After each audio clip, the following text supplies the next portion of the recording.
Isn't it ironic that the atheists who are most opposed to forming groups are the first that will tell everyone else what to do, the first to talk about what we should do? We can't do this because it makes us look bad. Excuse me. When you said we're not interested in forming groups, I took that to mean that you wanted to be individualists. As an individualist, your job is to sit down and shut the fuck up. Don't talk about we to me. You gave up we. There is no we for you.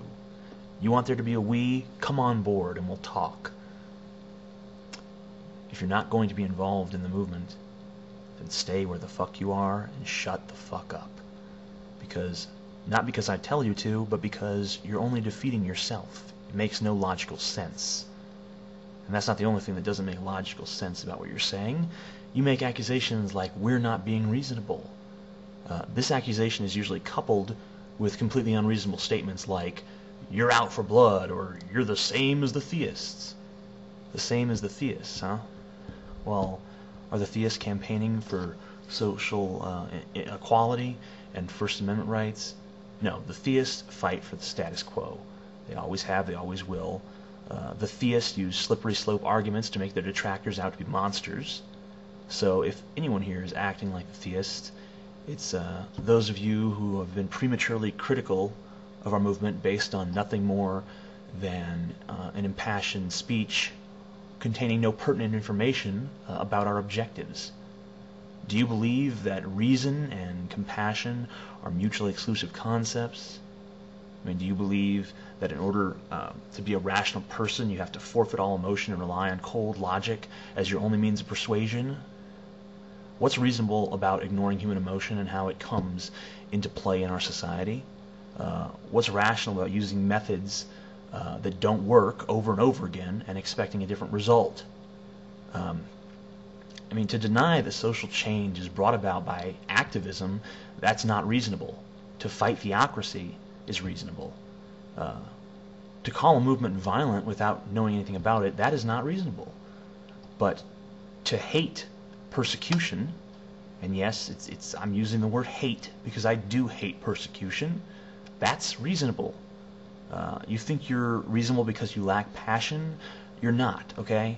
Reason is the process of coming to correct conclusions, or the closest thing to correct conclusions that we can, through deduction based on evidence. Now, we meet that criteria right now. You don't. Now that that's been addressed, I have a few rules written here. This is the, not rules, this is the ASU agenda. Very basic outline here. Not really fleshed out just yet, but let's take a quick read here. One of our functions is to make the public aware of atheists. Now, this is not our primary function. The Rational Response Squad has done a terrific job of getting young atheist faces, and old atheist faces too, out in the public arena. Plus, the Rational Response Squad is a lot less frightening of a name to America than, say, atheist scum. So that's not really going to be our primary thing. 2, alleviate suffering caused by religion.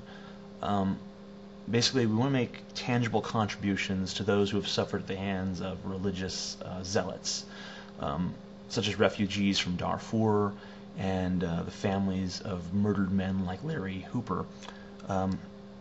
His murderer, Arthur Shelton, told the 911 dispatcher that he had just shot the devil himself. And I believe he shot him with both a revolver and a shotgun. When the judge saw it, he said it was the most, one of the most horrible murders that he'd ever presided over. Not presided over the murder itself, of course he presided over the murder trial, but he said it was a very, extremely heinous crime. You know, this guy was a nut job, and Larry Hooper was murdered just for being an atheist by this Eagle Scout. And during the trial, when Shelton was being the Shelton trial was going on, some members of the American Atheists were in attendance, were harassed by Shelton's family. crosses were shoved in their faces and they were told to renounce their evil ways. This is the family of a murderer giving moral advice to some atheists at a trial for the murder of an atheist. And you guys, I mean, you moderates don't think there's a problem in this country? You think that we're going to all sit down around a table and discuss this out? Number 3, our most important function is to combat theocracy. We must work toward the goal of getting God off the money, out of the pledge, out of the courts. Church and state have been sleeping in the same bed for too long now. The Soviet Union has fucking collapsed. Our original justification for adding God to everything is gone, and it was flimsy to begin with. So let's get God out. And number 4, this is the most naive of the goals: destroy religion through mockery.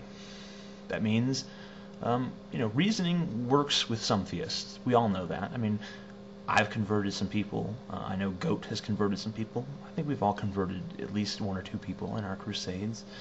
But nothing's ever worked better against theism than getting people to laugh at them. Their beliefs are ridiculous, and their hold on credibility is very precarious. So getting the common people, the people who are maybe spiritual or religious but not religious zealots, to laugh at the fundamentalists, that's always a good thing. Let's see. That's all I have right now. It's a very basic rendering of our agenda. The specifics of our plan will be made clear in the future videos. But I just wanted to get this out. I wasn't gonna get this out right now, but I know a lot of people were really clamoring for some kind of information onto what this group's objectives are going to be, because a lot of people were jumping to conclusions. I didn't know quite so many people would instantly want to take a side, because I mean, I thought when I was doing that video that I was just going to give people a preview of what was to come, and I didn't know everyone was going to instantly decide what side they were on. But I guess I didn't factor in human nature enough there. For now, I'd just like to thank everyone who has already volunteered their services to our organization. The first few years are going to be tough because we'll be struggling to get off the ground and become a formidable player in the political arena. And the years after we do become a formidable player in the political arena will probably be even tougher, because there's always going to be those extremists out there. I mean, I personally get at least 3 death threats a month, and almost threats of violence that I can't even count. So it's obvious that there's a lot of intolerant people out there. So don't think that joining us is safe. It isn't. There's always going to be people out there that want to hurt us. There's always going to be Arthur Sheltons out there who are willing to put a few bullets in us and say God wanted it. I have to make you all aware of that, because otherwise I don't know how I'm going to feel justified in pushing a movement on you. It is dangerous. There are people out there that will hurt you if they know that you're an atheist, and what I'm going to be asking you to do is to be very, very clear to people that is what you are. Not forcing in their faces, but not denying it if asked. That's a big part of what we need to do here. So, one nation, over God, amazing atheist, peace the fuck